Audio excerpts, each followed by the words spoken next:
जनवरी 2026 में आपसे पूछा गया है चौसर से एक question and this is a purely fact based question जहां पर आपसे उनके वर्क्स की एंड उनकी बायोग्राफी से रिलेटेड क्वेश्चंस पूछ लिए गए हैं एंड यू हैव टू जज कि कौन सा करेक्ट है।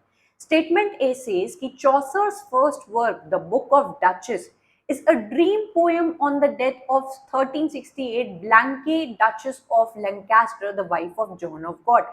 ये बिल्कुल सही ऑप्शन है जहां पर यू मस्ट बी नोइंग कि John of God was a very important person. वो पेट्रन थे हमारे चौसर के, उनको financial support and protection provide किया करते थे एंड ऑल्सो एक तरीके से ये लोग रिलेटिव्स भी थे।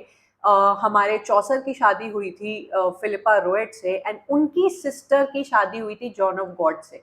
तो जब इनकी वाइफ की डेथ हो जाती है तो अपने पेट्रन को कंसोल करने के लिए एंड उनकी वाइफ की डेथ को ऑनर करने के लिए ये वर्क लिखते हैं, the book of Duchess which is considered a dream allegory, जो is considered one of the first works of your Chaucer. Option number B, in the House of Fame, it is the first time that Dante's epic of a journey to paradise, purgatory, and hell, the Divine Comedy, is echoed in English. Now, every literature student knows कि Italian writer दांते allegory का ये जो famous work है divine comedy, उसमें allegorical journey दिखाई गई है आपके पैराडाइज परगेटरी एंड हेल की, एंड उसी को उठाया है हमारे चौसर ने। नाउ ये भी इंडिकेट करता है कि आपको चौसर की बायोग्राफी कितनी पता है। यू मस्ट बी नोइंग कि अपने डिप्लोमेटिक मिशन के दौरान उनको इटली भेजा गया था एंड इटली में he was extremely influenced by दांते, बोकाशियो एंड पेट्रार्क, एंड यही चीज आपको देखने को मिलती है इनके हाउस ऑफ फेम वर्क में। तो ये स्टेटमेंट भी ट्रू हो जाएगा। Option number C.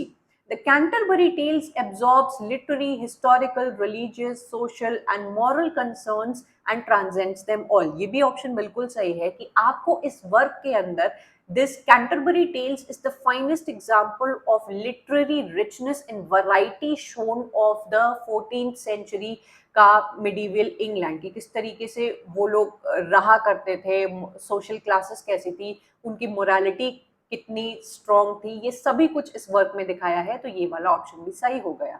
Option number D, in the legend of good women Cupid and Venus, passion and desire, innocence and knowledge are all invoked. अब देखो ये स्टेटमेंट एक ओवर जनरलाइज्ड स्टेटमेंट है एंड आपको confuse करने के लिए दिया गया है।